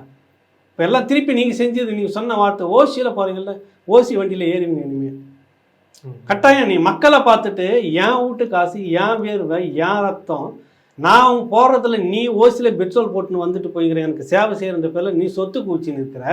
கரெக்டாக? நான் தப்பாலாம் எதுவும் பேசலையே, சரியாக தானே பேசுகிறேன். கூச்சிட்டு இருக்கு. என்னை பார்த்து ஓசியில் போகிறேன்னு சொல்கிறீங்களே பொன்முடி. இப்போ நீங்கள் ஓசி பஸ்ஸில் போவீங்கல்ல, கம்பி வச்ச பஸ்ஸில் போவீங்கள்ல, நடக்கும் இல்லை? அதுதான் காலம் உங்களுக்கு திருப்பி தரும் எல்லாத்தையுமே. எதையும் பேசி எடுத்தெறிஞ்சு பேசி அவதூறு மட்டும்தான் இவங்ககிட்ட பேச. எவனா ஒருத்தனை சொன்னால் அவனை போட்டு கண்ட மேனிக்கு பேசி அவனை அவதூறு பண்ணி அவனை இல்லாமல் ஆக்குறது. அதுக்கெல்லாம் பதில் உங்களுக்கு இப்போ திருப்பி வந்துட்டு தொடக்கம் தான் ஒன்று நிறைய இருக்குது. நிறைய விதை பிடுங்க வேண்டியது இருக்குது. விஷ செடியெல்லாம் காலதேவன் எங்கேயோ கண்ணு திறந்துருக்கிறான். ஒன்றா இப்போ எடுப்பாங்க. நீங்கள் மக்களை உதாசீனப்படுத்திட்டு இருந்த, மக்களை கேவலப்படுத்திட்டு இருந்த, இப்போ திரும்ப உங்களுக்கு நடக்க ஆரம்பிக்குது. இப்போ மதிச்சிருந்தீங்கன்னா நீதி உங்களை நியாயமாக பார்த்து இல்லை அவன் இருக்க வேண்டிய ஆள் அப்படின்னு விட்டு வச்சுருக்கோம். அலட்சியம் அளவுக்கு மீறி பேசின அலட்சியம் எங்கே நிற்கிது பார்த்தீங்களா? யார் ஓசி? இப்போ இல்லை, முன்பெல்லாம் ஒரு குற்றச்சாட்டு வருது, அந்த குற்றச்சாட்டில் உறுதியாக இருக்குது அப்படின்னா அவர்களே முன் நம்மளுடைய பதவி நம்ம ராஜினாமா பண்ணிட்டு பிறகு அந்த குற்றச்சாட்டுலேருந்து வெளில வந்தோடனே உள்ள வரதெல்லாம் பார்க்குறோம். ஆனால் தொடர்ச்சியாக இந்த மாதிரி வழக்குகள் கழுத்தை நிற்கிற அளவுக்கு இப்போ சிட்டிங் அமைச்சர் ஒருவர் கைது செய்யப்படக்கூடிய நிலையில இருக்கு அப்படின்னா ஏன் அந்த ஒரு தார்மீக வரமாட்டேங்குது? குறிப்பா அந்த லீடர்ஷிப்ல ஏன் தள்ள மாட்டாங்க? அதெல்லாம் இல்லை. 67க்கு பிறகு அதெல்லாம் இல்லை. என்னைக்கு திராவிடியன் மாடல் அப்படின்னு சொல்லி இதான் இவங்க மாடல். அது சொன்னால் இவங்களுக்கு கோபம் வருது, பொத்துக்கிட்டு வருது கோபம். இவங்களுடைய இசம் எல்லாம் இப்படி தான் இருக்குது. முந்தின காலகட்டத்தில் ரயில் கவிப்பு நடந்தது. அதுக்கு அமைச்சருக்குள்ள தார்மீக அது நடந்த ஒரு இன்சிடென்ட் முடிஞ்சிருச்சு. தார்மீக பொறுப்பேற்று ராஜினாமா பண்ணு தமிழ்நாட்டில் நடந்திருக்கு, பல மாநிலங்களில் நடந்திருக்கு. முன்னாடி இங்கே ஒரு அமைச்சர் மீது குற்றச்சாட்டுன்னு வந்தப்போ காங்கிரஸ் பில்ல அதை ராஜினாமா பண்ணிட்டார். ராஜினாமா பண்ணிவிட்டு நான் பிறகு நிரூபிச்சிட்ட பிறகு வரேன் அப்படின்னு சொல்ல வர்றாரு. ஓமந்தூர் ராமசாமி ரெட்டியாரை எல்லாரும் சேர்ந்துக்கிட்டு நீங்கள் தான் முதலமைச்சர், வேறு வழி இல்லை அப்படின்ற ஒரு அரசியல் நெருக்கடி இருக்குது, நீங்கள் தான் இருக்கணும்னு சொல்கிறப்ப ஒரே ஒரு கண்டிஷன், எனக்கு யாரும் நிர்பந்தம் பண்ணக்கூடாது, அழுத்தம் போடக்கூடாது அப்படின்னு சொல்லிட்டு அந்த பதவியில் உட்காந்து அப்படி ஒரு தூய்மையான ஒரு அரசு, தூய்மையான பண்ண ஒரு மனிதர். அவருக்கு ஒரு கட்டத்தில் கட்சிக்குள்ளே எதுவும் செய்ய முடியல, கட்சிக்குள்ளே சம்பாதிக்க முடியல, மக்களுக்கு எதுவும் செய்ய முடியல, ஸ்டேஷனுக்கு போக முடியல, எல்லாத்துலேயும் இப்படி அப்படி அரசியல் பண்ண முடியாதுன்னு சொல்ல முணுமுணுப்பு வந்ததாக மட்டும்தான் தெரிஞ்சுது. பதவியை ராஜினாமா பண்ணிட்டு போயிட்டே இருந்தார். எப்படிப்பட்ட மனிதர்கள் இருந்த மண் இந்த சட்டமன்றம். இன்னைக்கு உங்கள் மேலே அவ்வளவு அழுக்கு, உடம்பு முழுக்க பார்த்தீங்கன்னா அவ்வளவு சேரு, அவ்வளவு ஊழல் முறைகேடு, சொத்து பணம் காசு கொள்ளை, என்ன அந்த மாதிரி ஏதோ படத்தில் சொல்லுவாங்கல்ல, அடிக்கடாக சொல்கிறான் போகிறான் ரிப்பீட்டுன்ற மாதிரி, அந்த மாதிரி உங்களுக்கு திரும்ப இந்த அளவுக்கு எவ்வளவு குற்றச்சாட்டு. ஏதாவது ஒரு தார்மீக பொறுப்பு உங்ககிட்ட இருந்திருக்குதா? எல்லாத்துக்கும் மறுப்பு பேச வேண்டியது, எல்லாத்துக்கும் சொல்கிறவன் மேலே வழக்கு, சொல்கிறவனை அடிக்க வேண்டியது, சொல்கிறவனை ஏதாவது டேமேஜ் பண்ண வேண்டியது, இப்படி தானே போயிட்டு இருக்கிறீங்க. ஒரு தார்மீக பொறுப்பு உங்ககிட்ட இல்லையே. சொல்லு என்ன இருந்திருக்குது? இருந்திருந்தால் இன்றைக்கி இந்த விளைவுகள்லாம் வந்திருக்குமா? நீங்கள் எந்த காலத்து கேள்வி நம்ம இன்றைக்கி கேட்டுட்ருக்குறோம். அப்படி வந்து இவங்க உடனே, அதாவது அந்த காலத்தில் மக்களுக்கு சேவை செய்வனுன்னு வந்தாங்க. லஞ்சம் ஊழல் எதுவும் கொடுக்கல, காசும் கொடுக்கல, இவங்க காசும் சம்பாதிக்கலை. குடிசை வீட்டில் இருந்தவங்க குடிசை வீட்டிலே போனாங்க. கக்கன்லாம் எப்படி இருந்துட்டு போனார். அதுக்கு முன்னாடி ஒருத்தர் மூக்கையா தேவர்னு ஒருத்தர், அவங்களாம் இருந்ததை பார்த்தீங்கன்னா ரொம்ப ஆச்சரியமாக இருக்கும். இன்னும் சொல்ல போனீங்கன்னா திமுகவில் இந்த உதயசூரியன் சின்னம் வச்சுக்கிறாங்கல்ல, அந்த உதயசூரியன் சின்னத்தை பிச்சை போட்டது அப்படின்னு இவங்க பாணியில், ஐயா பாணியில் நம்ம சொல்கிறதுனாக்கா கொடுத்தவர் கோவிந்தசாமி. அவங்க பையன் ஏஜி சம்பத் இன்னைக்கு அந்த கட்சியில் இல்லை. 4 முறைகளுக்கு மேலே சட்டமன்ற உறுப்பினர், எளிய வாழ்க்கை. கடைசியாக அவர் சொல்கிறது என்னன்னா சொல்கிறாருன்னா, சொத்தெல்லாம் எதுவும் வச்சுட்டு போகல, இறுதி மூச்சு வரை என் மகன் வந்து திமுகவோடையே இருக்கணும், சொத்து எதுவும் நான் வச்சுட்டு போகல, திமுகவாகவே இருந்தேன். இத்தனைக்கும் திமுக வந்து அப்போ இல்லை, சட்டமன்ற உறுப்பினராக ஆகலை. இவர் தான் முதலாக திமுகவினுடைய கோரிக்கைகள் சிலதெல்லாம் வந்து ஏற்றுக்கிட்ட பிறகு நாங்கள் உங்களை ஆதரிக்கிறோன்னு சொன்னார். இவர் வேற ஒரு சின்னத்தில் நின்று சுயேட்சை சின்னம் அன்றைக்கி உதயசூரியன் சட்டமன்றத்துக்குள்ளே போகிறார். திராவிட கட்சியினுடைய கொள்கையை முதலாக சட்டமன்றத்துக்குள்ளே பேசியவர் கோவிந்தசாமி. அவர் கடைசியாக எப்படி இறந்தார், ரொம்ப எளிமையாக தான் இறந்து போனார். இப்படி பல பேர் உதாரணம் இருக்கிறாங்கன்னு நான் சொல்ல வரேன். இதெல்லாம் வச்சுக்கிட்டு இவங்களை ஒப்பிட்டு பாருங்கள். எப்படி தார்மீக பொறுப்பு உங்களுக்கு எங்கேருந்து வந்தது, எப்படி வரும் உங்களுக்கு? எப்படிப்பட்ட மனிதர்கள்லாம் இங்கே இருந்திருக்காங்க இதே இந்த சட்டமன்றத்துக்குள்ளாக. எப்படிப்பட்ட மனிதர் அந்த இடத்துல கூச்சமே இல்லாமல் உட்காந்துட்டு ஒரு தென்னாவட்டா பேசுறது, ஒரு மாதிரி பேசுறது, திரும்ப மக்களை என்ன கேட்டால் நக்கலாக பேசுறது, என்ன எங்கேருந்து வந்துச்சு உங்களுக்கு அந்த இது? எல்லாத்துக்கும் ஒரு முடிவு இப்போ வந்திருக்குல்ல. திமுக வந்து உள்ளுக்குள்ளாக ஒரு பெரிய திமுகவுக்கும் மிகப்பெரிய ஒரு அசிங்கம், தமிழ்நாட்டுக்கு ஒரு பெரிய தலைக்குனிவு. இதெல்லாம் நான் சொல்லலை. இவங்க கடந்த காலங்களில் செல்வி ஜெயலலிதா அவர்கள் ஊழல் குற்றச்சாட்டு வழக்கில் கைது பண்ணி உள்ளே போனப்போ என்னென்ன வார்த்தைகள் சொன்னாங்க அதை அப்படியே எடுத்து இப்போ ரிப்பீட், வேறு ஒன்றுமே இல்லை. அவமானம், அசிங்கம், வெக்கைக்கேடு, தலைக்குனிவு, என்னென்னலாம் சொன்னீங்களோ இப்போ அப்படியே உங்களுக்கு வருது திருப்பி. அதை நீங்கள் ஏற்றுக்கத்தான் வேணும், தள்ள முடியாது. இதுல இந்த மாவட்ட நீதிமன்றம் அவங்க கொடுத்த தீர்ப்பு, அந்த தீர்ப்பை தான் வந்து ரத்து செய்திருக்கிறது இப்ப சென்னை உயர்நீதிமன்றம், ஜெயச்சந்திரன் அவர்கள். இப்ப இந்த மாவட்ட நீதிமன்றங்கள் இப்ப இந்த வழக்குல மட்டும் இல்ல, KKSSR ராமச்சந்திரன், தங்கம் தென்னரசு போன்றவர்கள் வழக்குலையும் அந்த விடுதலை தொடர்ச்சியாக நடந்தது அப்படிங்கிறதுலையும் மாவட்ட நீதிமன்றங்களோட இன்ஃப்ளூயன்ஸ் தான் ஜாஸ்தி இருக்கு. ஸோ இந்த தீர்ப்பு அப்படிங்கிறது மாவட்ட நீதிமன்றங்களுக்கும் ஒரு காஷனா, உங்களுக்கு எச்சரிக்கை மணி எடுத்துக்கலாமா? இதை பெரிய அளவில் எச்சரிக்கை. நீங்கள் இஷ்டம் போல் நீங்கள் இதில் ஏற்கனவே இருக்குது, சொல்லிட்டாங்க. எப்போ வந்து இதில் தவறு நடந்திருக்குன்ற பட்சத்தில் வந்து மாவட்ட நீதிமன்றத்தினுடைய விடயங்களில் தீர்ப்புகள் இது மாதிரி இருக்கிறப்ப சூமோட்டாவாக எடுக்கலாம் தீர்ப்பு. அந்த அடிப்படையில் தானே எடுத்துருக்குறாங்க. சட்டத்தில் இடம் இருக்குது. நீங்கள் பாட்டு எல்லா விடயத்தையும் செய்யுங்க, கீழ்கோர்ட்லேயும் முடிச்சுக்கிட்டு ஒன்றும் இல்லாமல் போனீங்கன்னா அப்புறம் உயர்நீதிமன்றத்தை எதுக்கு நீதிமன்றம், நீதி, சட்டம் அப்படின்னு ஒன்று இருந்துக்கிட்டு ஆர்கியூமெண்ட் பண்ணிட்டு இருக்கணும், தேவையே கிடையாது. எதுக்கு உச்ச நீதிமன்றம்னு ஒன்று இருக்குது. நீங்கள் உங்களுக்குள்ளாவே நீங்களே முறைகேடு பண்ணுவீங்க, நீங்களே சொத்து குவிப்பீங்க, வழக்கு நடக்கும். உங்கள் அதிகாரத்துக்கு வந்தோடனே நீங்களே அதை விடுதலை பண்ணிட்டு போயிட்டீங்கன்னா அப்புறம் அதுக்கு பேரே நீதிமன்றம் கிடையாது. யார் சாமானியனுக்கு எப்படி நீதி கிடைக்கும்? உங்களுக்கு அதிகாரம் இருக்குது, நீங்கள் போயிட்டுக்கிறீங்க வினோத், நீங்களும் நானும் போக முடியுமா அந்த மாதிரி அப்படின்ற கேள்வி வருது இல்லை. அவர் சொல்கிறாரு கீழமை நீதிமன்றம் என்னுடைய மாண்புக்கு தெரியும், இதுக்கு வந்து இது ஒரு பெரிய இதுவாக இருக்கிறதுன்னு சொல்கிறாரு. ஏற்கலையா தீர்ப்பை வந்து ரத்து பண்ணியிருக்குது இல்லை. அந்த அளவுக்கு உள்ள சட்டத்தில் நீங்கள் எழுதின தீர்ப்பில் வந்து நிறைய விடயங்கள் முன்னுக்கு பின் முரணாக இருக்குது, ஓட்டை இருக்குது. இது சரியானது இல்லை, சட்டப்படியும் சரியானதல்ல. நீ ஒரு ஒரு ஒரு ஒரு ஒரு மாவட்ட நீதிமன்ற கட்டுப்பாட்டில் இருக்கிற வழக்கம் இன்னொரு இடத்துக்கு எதுக்கு மாற்றணும், இப்படி பல கேள்விகளுக்கும் உள்ள அதிலே பார்த்தீங்கன்னா நிறைய விஷயங்கள் தெரிஞ்சிருக்குது. அப்போ இதெல்லாம் ஒரு பெரிய அளவில் எச்சரிக்கை, மாவட்ட நீதிமன்றங்களுக்கு எச்சரிக்கை. என்ன ஒரே ஒரு குறை நம்ம சொல்ல வர்றது என்னன்னா, சட்டம் எல்லாருக்கும் ஒரே இதுவாக தான் இருக்கும். நீ ஒரு முறை தீர்ப்பு இந்த மாதிரி சொல்கிறப்ப அது எங்கேயாவது ஒரு நீதிபதி இது வரைக்கும் தண்டிக்கப்பட்டிருக்கிறாரா? உயர்நீதிமன்றத்தில் நீங்கள் தீர்ப்பு ஒன்று தரீங்க, உச்ச நீதிமன்றத்துக்கு போனால் அது இல்லைன்னு விடுதலை ஆகுது. அப்போ இங்கே என்னை போட்டு தண்டனை கொடுத்து எனக்கு மன உளைச்சல் ஏற்படுத்தி என்னுடைய எல்லா அவப்பெயருக்குமான காரணமாக இருந்துட்டு பொருளாதார நெருக்கடியை ஏற்படுத்தின இந்த நீதிமன்ற தீர்ப்புக்கு என்ன பதில்? அது இன்ன வரைக்கும் இல்லை. உச்ச நீதிமன்றத்தில் இல்லை, உயர்நீதிமன்றத்தில், கீழ் நீதிமன்றத்திலும் இல்லை. இதுக்கு மட்டும் நீதி அரசர்கள் எல்லாம் ஒன்றா சேர்ந்து வருங்காலத்தில் இப்படின்றதுக்கு என்னென்னா எத்தனையோ சட்ட திருத்தங்கள் நடந்திருக்குது இந்தியாவுக்குள்ளே. அம்பேத்கர் அவர்கள் தலைமையில் போட்ட அந்த சட்ட திருத்தம் அப்படி சட்டம் கொண்டு வந்தது, அதில் மட்டும் அப்படியே நின்று இருந்தது. அதுக்கு பிறகு நிறைய திருத்தங்கள்லாம் கொண்டு வந்திருக்காங்க. அப்போது இங்கே ஒரு தீர்ப்பு தவறாக வந்துட்டு உச்ச நீதிமன்றத்துக்கு போய் தவறாக கொடுத்துட்டீங்க. அப்போ இது வரைக்கும் அவன் அனுபவிச்ச விஷயம் இருக்குல்ல, 6 மாதம் இருந்திருப்பான், 2 வருஷம் இருந்திருப்பான், வழக்கு முடிவு வரைக்கும் இருந்திருக்கிறாங்க. அப்போ அதுக்கெல்லாம் என்ன பிரதிபலன், என்ன யார் பொறுப்பு? அதுக்கு விடுதலை இங்கே பண்ணிட்டீங்க, முதல வாயில் சிக்கி எல்லாம் முடிச்சு ஒரு வழி வெளியே வந்துட்டுன்னு அப்பா போதுன்னு போயிடுவீங்களா? அந்த முதலையை வந்து நீங்கள் என்னன்னு ஒரு வழி பண்ணுவீங்களா? விடுதலை அதோடப்பா போங்க, 6 வருஷம் உள்ளே இருந்துட்டீங்க, நீங்கள் நிரபராதியம் போங்க அப்படின்னு நினச்சிட்டாங்கன்னா இந்த 6 வருடத்துக்கான பொறுப்பு யார் ஏற்கணும்? எனக்கான நஷ்டஈடு யார் தரணும்? அப்போ அந்த வழக்கை தொடுத்த அந்த அந்த காவல் அந்த துறை அது சம்மந்தப்பட்ட அதுவும் சேரணும், நீதித்துறையில் சம்மந்தப்பட்ட நீதிபதி இதெல்லாம் எடுத்துக்கணும், இனிமேல் எடுத்துக்கணும். அதுதான் ஜனநாயகம்னு எனக்கு தோணுது. இது இப்படி ஒன்றும் பேசுறது தப்பு கிடையாது.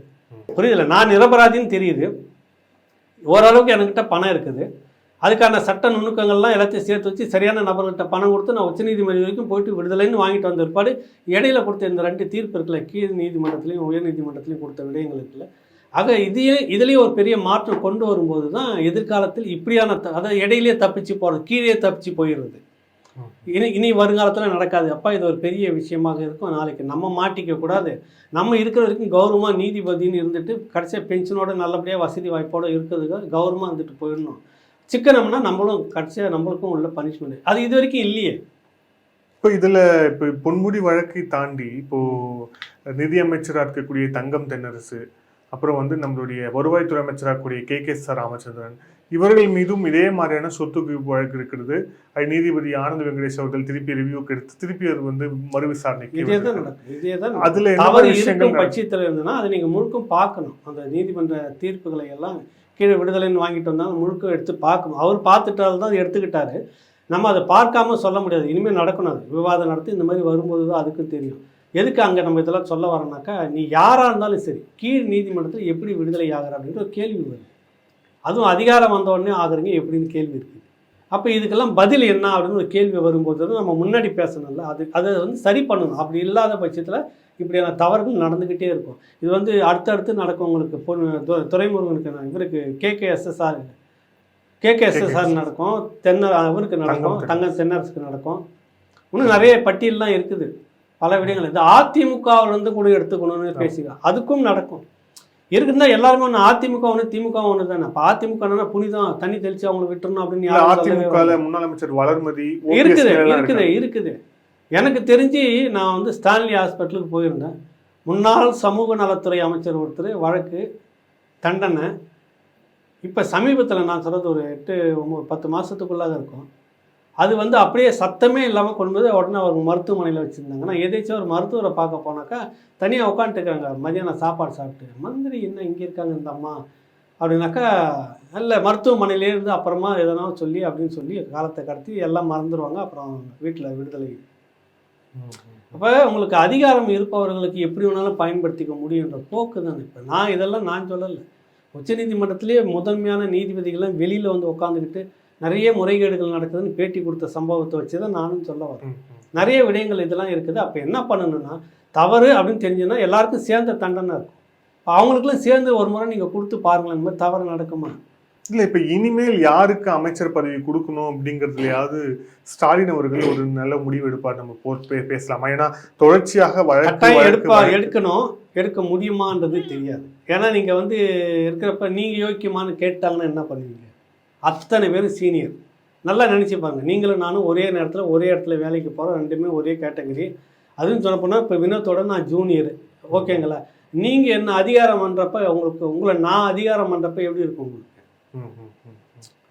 எல்லாரும் சேர்ந்து தான் உங்களை நான் வைக்கிறேன். ஆனால் ஒரு சீனியர்னு மரியாதை இல்லாமல் சொல்லி நீ நான் யோக்கியமா நீ இத்தனை கோடி வச்சுக்கிறேன் எங்கேருந்து வந்துச்சு திருப்பி கேட்டால் என்ன பண்ணுவீங்க நீங்கள்? அதனால் செய்யலாம் முடியாது. அதை இனி அதற்கான வாய்ப்பே இல்லை.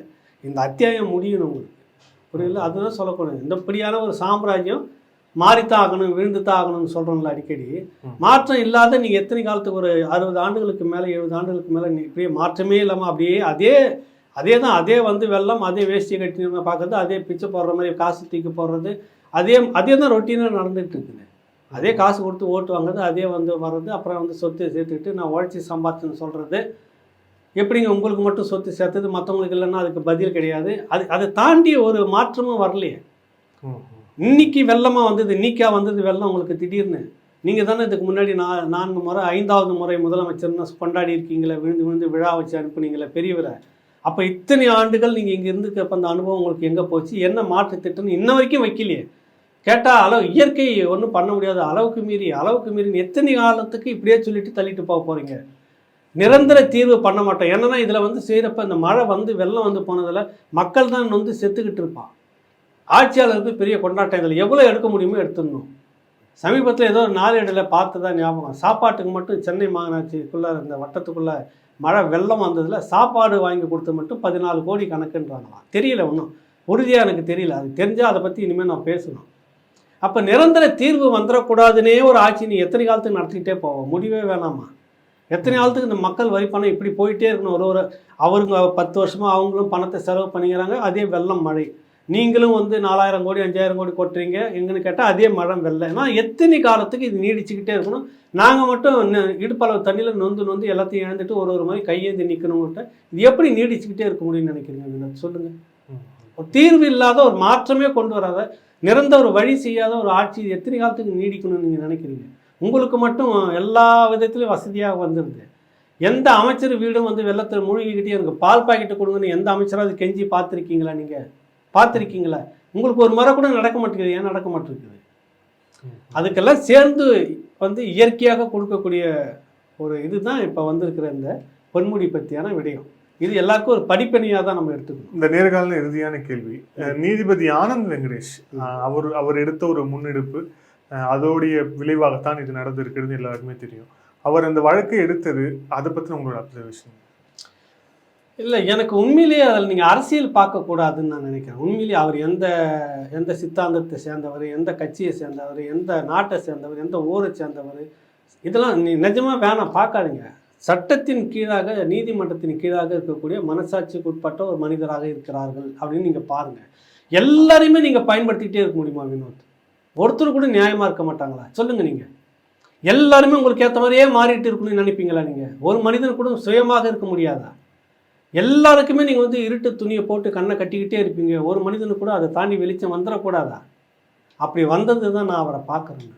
இது உண்மையிலே மக்கள் நீங்கள் இப்போ நீங்கள் சர்வே எடுத்துக்கிட்டு போங்க, இப்படி நடந்தது, நீதிபதி இப்படி எடுத்து இப்படி செய்தது சரியா தவறா அப்படின்னு மட்டும் எடுத்து பாருங்க. கொண்டாடுவோம் எல்லாருமே. அவ்வளோ எரிச்சலில் உட்காந்துட்டு இருக்கிறான். எல்லாத்துலேயுமே நீங்கள் அத்துமீறிட்டு இருந்தாக்கா அதுக்கு ஒரு அளவே இல்லையா? அந்த அளவு காலன் பார்த்து கொண்டு வந்தது தான் நான் அந்த விஷயத்தை பார்க்குறேன் வழியே. அதில் அரசியல் இருக்குது, அரசியல் இல்லை, அவர் இப்படியானவர், அவர் அப்படியானவர், நீங்கள் என்ன வேணாலும் சொல்லிட்டு போங்க. நீங்கள் இதை தான் சொல்லுவீங்க, அவதூறு பேசுவீங்க எந்த ஒரு மனிதன் மேலேயும். அந்த சம்பவம் பேசுனது சரியா தவறா சட்டத்துக்குள்ளே நீங்கள் பேசுங்க. சட்டத்துக்குள்ளே பேசி தானே இப்போ தண்டனை இறுதியாகிருக்கு. பொய்ன்னு நீங்கள் நிரூபிக்கணும் இல்லை, இனிமேல் சரியாக வந்துருச்சு இல்லை, இப்போ அது ரத்து பண்ணியிருக்கிறாரு, தண்டனை உறுதி அப்படின்னு சொல்லிட்டாரு, முடிஞ்சு தீர்ப்பு வந்துச்சு. அவ்வளோ ஓட்டைகள், அவ்வளோ விஷயம் கட்டி வச்சிருக்கிறீங்க. அப்போ அதை பிரித்து அவுழ்த்து சமூகத்தின் மீது ஒரு நம்பிக்கை வெளிச்சம் வர்றதுக்கான ஒரு பெரிய ஒரு எதிர்பார்ப்பாக யாரோ ஒருத்தர் இருக்கணுன்றப்ப அந்த யாரோ ஒரு மனிதராகத்தான் அவரை பார்க்கணும் ஒழிய அவர் இப்படி எடுத்ததில் என்ன இருக்குது, என்ன அது ஒன்றுமே இல்லை. யாராவது ஒருத்தர் கேட்கறதுக்கு இல்லைன்னா மரணம், நீதி செத்து போயிடும், நம்பிக்கை போயிடும், மனிதர்களுக்கு நம்பிக்கை போயிடும். வசதியானவன் மட்டும் தப்பிச்சுட்டே இருக்கிறான், வறுமையில் இருக்கிறான், உள்ள சிக்கிட்டு சிறையிலே இருக்கிறான்னா அது என்ன நீதிமன்றம்? ஏதோ கவிதை ஏதோ அடிக்கடி திருச்சி வேலுசாமி அவர்கள் குறிப்பிடுவார்கள், அது யார் எழுதுனது கூட தெரியலன்னு சொல்லுவாங்க. நீங்கள் நீதிமன்றங்களை தேட வேண்டுமா, எங்கள் ஊரில் அதற்கு பெயர் சமாதி அப்படின்னு சொல்லிட்டு ஒரு கவிதை. அந்த நம்பிக்கையை நோக்கி மக்கள் நகர்ந்துக்கிட்டே இருக்கிற மாதிரியான போக்கு வந்துச்சுன்னா அப்புறம் எப்படி நம்பிக்கை வரும் உங்களுக்கு? அப்போ இந்த மாதிரியான ஒரு மாற்றம் நடந்தால் தானே ஒரு நம்பிக்கையாவது வரும் உங்களுக்கு நீதிமன்றத்தின் மீது. எப்படிப்பட்ட மனிதராக தவறு செய்த இப்போ இந்த திமிரில் சுற்றிக்கிட்டு இருந்தால, பில்டிங் இடிஞ்சால் அது எரிச்சிக்கோ, என்ன பண்ண சொல்கிறேன், ரோடு இப்படி தான் போடுவேன், நான் என்ன பண்ண முடியும், எங்கே போய் சொல்கிறேன் சொல்லிக்கோ. இப்போ இனிமேல் இந்த மாதிரி சொல்கிறவனை கொஞ்சம் தேடி பாருங்கள். வழக்குன்னு வந்துட்டால் என்றைக்கு இருந்தாலும் அவன் தண்டனை அனுபவிச்சுட்டு ஆகணுன்ற ஒரு நம்பிக்கை வந்துடுச்சு. தவறு நடந்திருக்கிற பட்சத்தில் பொய் வழக்குக்கு இல்லை. அப்படி ஒரு நம்பிக்கையை நட்சத்திரமாகத்தான் இந்த விஷயத்தை நான் பார்க்குறேன்னு வழி. இதில் அரசியல் இருக்குது, அரசியல் இல்லாமல் இருக்குது அப்படி ஒரு எண்ணம் எனக்கு தோணவே இல்லை. எனக்கு நடந்தாலும் நான் அப்படி தான் சொல்லிட்டு போவேன். அதை நன்றி சார், பல பேர்கள் வச்சுக்கிட்டாங்க சார். Thank you sir. ரொம்ப நன்றி, வணக்கம்.